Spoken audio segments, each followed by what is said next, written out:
Hello बच्चों, आज मैं स्टडी कराने जा रहा हूँ conjugate diameters of the ellipse. एक बड़ा कंफ्यूजिंग वर्ड है। Conjugate diameters of circle are perpendicular to each other. ज़्यादातर सब समझते हैं कि एलिप्स के भी कॉन्जुगेट डायमीटर परपेंडिकुलर होंगे। नहीं, केवल कॉन्जुगेट डायमीटर सर्कल के परपेंडिकुलर होते हैं। उनकी हेल्प से हम निकालेंगे एलिप्स के कॉन्जुगेट डायमीटर में क्या रिलेशन है, क्या उनकी कंडीशन होती है। पूरा डिटेल ग्राफ की हेल्प से प्रूव करके दिखाता हूं और उसके बाद फिर एक क्वेश्चन करेंगे जी। ये सपोज कीजिए किसी एलिप्स का एक सर्कल बनाता हूं। पहले मैं एक सर्कल है, एक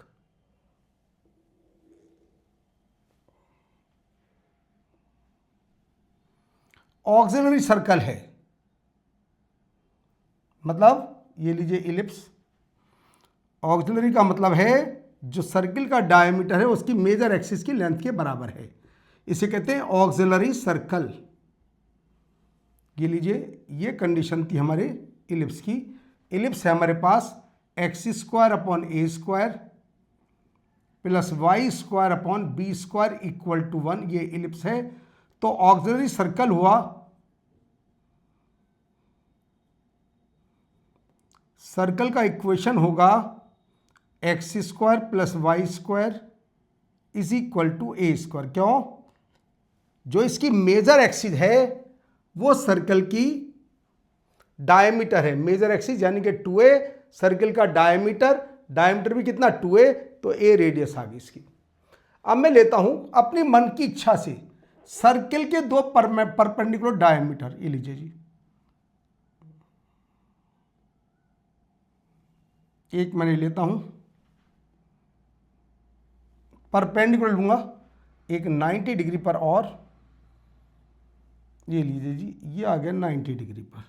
नाम रख देता हूं इनके, डैश रख देता हूं, P', Q', R', और ये हुआ जी S'। ये 90 डिग्री के एंगल होंगे सारे,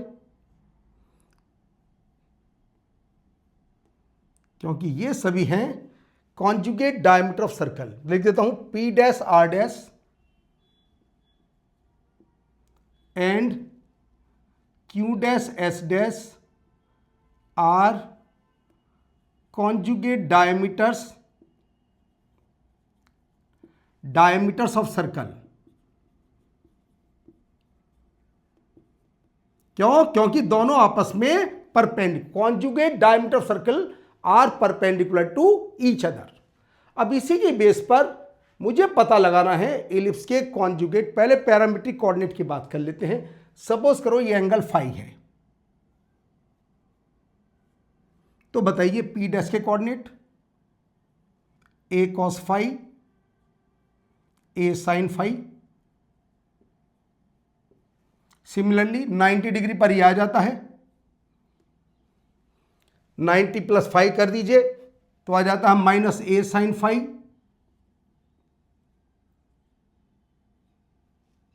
a cos फाई। फिर इससे 90 पर ही आ जाता है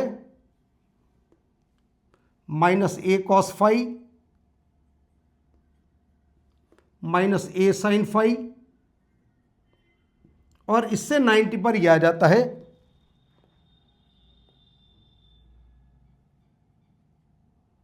a sin phi -a cos phi.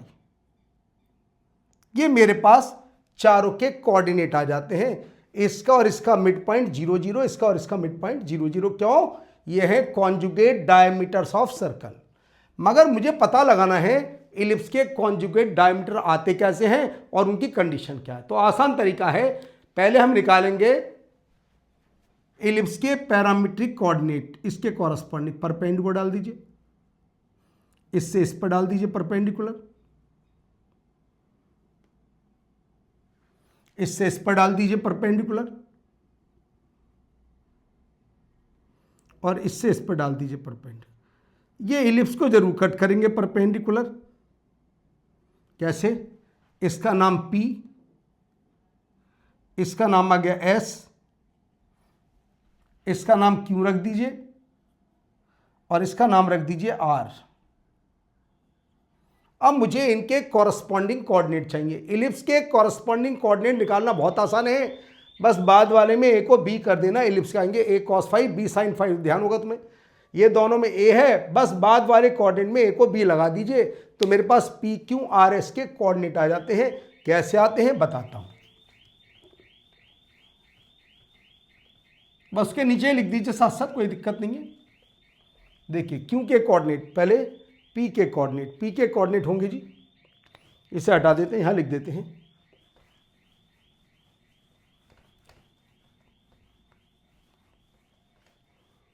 P के कोऑर्डिनेट हैं G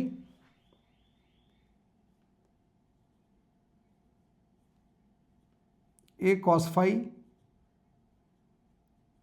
B sine five, S के कोऑर्डिनेट हैं जी, बस बाद वाले कोऑर्डिनेट में बी लगा देना, माइनस बी कॉस फाइव। इधर आ जाइए जी, क्यू के कोऑर्डिनेट माइनस ए sine five B cos five, R के कोऑर्डिनेट माइनस ए cos five minus B sine five. ये आ जाते मेरे पास पी क्यू आर एस के कोऑर्डिनेट। ध्यान से देख लीजिए, ऑक्सिलरी सर्कल की हेल्प से मैंने एलिप्स के पैरामीट्रिक कोऑर्डिनेट का पता लगा लिया। अब देखिए इन दोनों को मिलाइए आपस में ऐसे,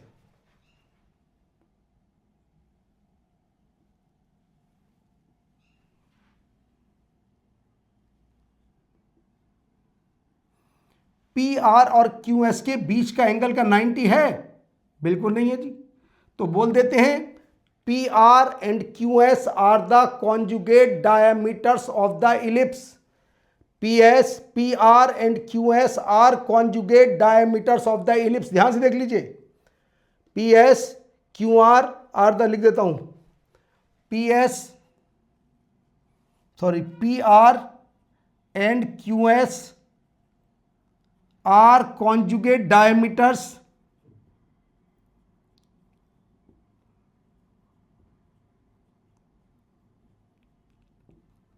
ऑफ इलिप्स। ये होते हैं जी इलिप्स के कॉन्जुगेट डायमीटर्स, जो सर्कल की हेल्प से आते हैं। इनके बीच का एंगल 90 बिल्कुल नहीं है, जबकि सर्कल का 90 था। अब बात आती है इनके स्लोप का मल्टीप्लाई क्या है। लेट पी आर का स्लोप मैंने बोला m1 और क्यू एस का स्लोप मैंने m2। तो ध्यान से देखिए जी, पी आर और क्यू एस का स्लोप, पी आर का स्लोप मैंने माना m1, पी आर या ओपी बात एक ही है, और क्यू एस का स्लोप माना मैंने m2। तो बताइए m1 क्या हो जाता है, यहां लिख देते हैं m1 b अपॉन ए tan फाइव, और m2 हो जाता है जी माइनस b अपॉन ए cot फाइव। m1 आ जाता है पी आर का स्लोप b अपॉन ए tan फाइव और क्यू एस का b माइनस b अपॉन ए tan फाइव cot फाइव। दोनों का मल्टीप्लाई ध्यान से देखिए, m1 m2, ये थ्योरी चलती है सब जगह, minus B square upon A square. अगर इलिप्स के अंदर b को हम a पुट करेंगे तो सर्कल बन जाएगा, b को अगर a पुट करें तो नाम बन जाएगा सर्कल, और जब सर्कल नाम बन जाएगा तो बताइए उसके दोनों का मल्टीप्लाई -1 होगा नहीं होगा। तो सर्कल के कॉन्जुगेट डायमीटर आपस में परपेंडिकुलर होते हैं, मगर इलिप्स के कॉन्जुगेट डायमीटर का multiply minus B square upon A square होता है। अब ये मेरा कॉन्जुगेट डायमीट्रिक कंप्लीट थ्योरी समाप्त हो। कई बार ऐसे पूछ सकता है कि बताइए जी O P square, O Q square, O R, वैसी बेसिक बात कर रहा हूँ, पूछ ले 1%, वैसे ही पूछ ले जी O P square plus O Q square plus O R square plus O S square क्या होगा, कुछ बात नहीं, 2 into a square plus b square होगा, और क्या होगा, ये लीजिए जी। तो कॉन्जुगेट डायमीटर्स का मल्टीप्लाई माइनस बी स्क्वायर अपन ए स्क्वायर होता है, और चारों के स्क्वायर का sum 2 into a square plus b square होता है। अब ये कहता है question, the area of the parallel inscribed in the ellipse whose diagonals are the conjugate diameters of the ellipse, जिसके डायगोनल यानी कि पी क्यू आर एस ये बन रहा है जी, तो इसका एरिया बताना है, एरिया क्या होगा। चलिए स्टडी करते हैं। कॉन्जुगेट डायमीटर हमें मालूम है, एरिया फटाफट निकालते हैं जल्दी से। एरिया क्या, अगर कॉन्जुगेट डायमीटर तुम नहीं जानते तो एरिया नहीं निकाल सकते। और एक बात और, मैं इन वर्टेक्स को याद करने का एक पैटर्न बताता हूं जी। तुम्हें क्यू के चाहिए कोऑर्डिनेट, कुछ नहीं करना, इसका डिफरेंशियल कर दो बस। अगर 90 का डिफरेंस तब माइनस ए sine five B cos five, minus ए साइन फाइव बी, फिर इसका डिफरेंशियल कर दीजिए माइनस ए कॉस फाइव माइनस बी, फिर इसका differential a sine five minus A cos five, या सॉरी माइनस ए cos five minus B sine five, तो minus यह आ जाएगा a sine five comma minus b cos five. ये राजी बिल्कुल 90 डिग्री पर चेंज होने का मतलब अगर साइन कॉस में है तो बस उसका डिफरेंशियल कर दीजिए। क्यों, साइन 90 प्लस या कॉस 90 प्लस, नाम बदल जाता है, साइन का कॉस और कॉस का साइन बन जाता है। अब हम क्वेश्चन करने जा रहे हैं जी, इसके ऊपर डिपेंड क्वेश्चन कैसे होगा। सोल्व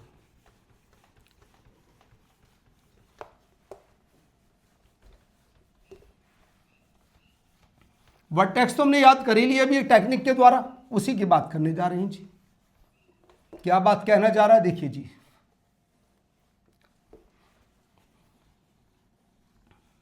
आर्टिकल से ही क्वेश्चन खत्म हो जाएगा देखते देखते। कैसे होगा देखिए जरा कंडीशन को।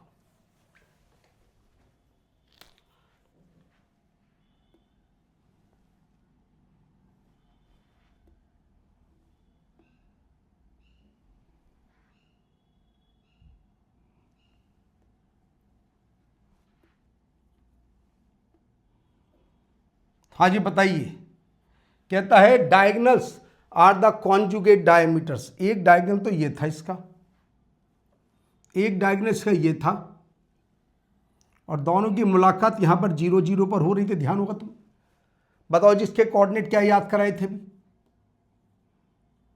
ए cos five B sine five, बस फिर हम डिफरेंशियल करते चले गए थे। ये बन गया जी माइनस ए साइन फाइव, ये बन गया था जी बी कॉस फाइव, केवल डिफरेंशियल किया था और कुछ नहीं। इसका डिफरेंशियल किया माइनस ए कॉस फाइव माइनस, कौन याद करेगा, साइन कॉस में जब भी हो डिफरेंशियल कर देना 90 डिग्री का डिफरेंस। इसका differential a sine five minus b cos five, ये आ जाता है जी। ये चारों ही कहता है जी area of the parallelogram inscribed in the ellipse whose diagonals are the conjugate of the ellipse। भैया इसका एरिया बताना है तो एक काम करते हैं जी, एक का एरिया निकालकर 4 टाइम्स कर दीजिए, खुद देख लीजिए। Diagonal bisect to each other, तो बस एक का एरिया निकालकर 4 टाइम्स कर दीजिए। लीजिए एरिया 4 टाइम्स इंटू 1/2, छोटा मोड, डिटर्मिनेंट क्या क्या है जी, ए cos five B sine five minus ए साइन फाइव और b cos five, this into this minus this into this, तो 2 इंटू आ जाता है जी ए बी, तो आंसर आ जाता है 2ab। मोड लगाने की आवश्यकता नहीं है क्योंकि ए और बी दोनों लेंथ है, दोनों ऑलवेज पॉजिटिव होती है, तो आंसर है 2ab ये आ जाता। अगर तुम्हें कॉन्जुगेट डायमीटर आता है तभी क्वेश्चन कर पाओगे। तो ये मेरा एक अच्छा article study of conjugate diameter complete हो जाता है। कॉन्जुगेट डायमीटर की प्रॉब्लम ज़्यादातर बच्चों को रहती है, बच्चों ने डाउट पूछा मुझसे, बहुत बार पूछ रहे थे, तो मैं कि चलो आज एक्सप्लेन कर देता हूँ। उम्मीद है वीडियो समझ में आ गया होगा। अगली क्लास में कुछ और नई चीज़ लेकर के आता हूँ। Thank you.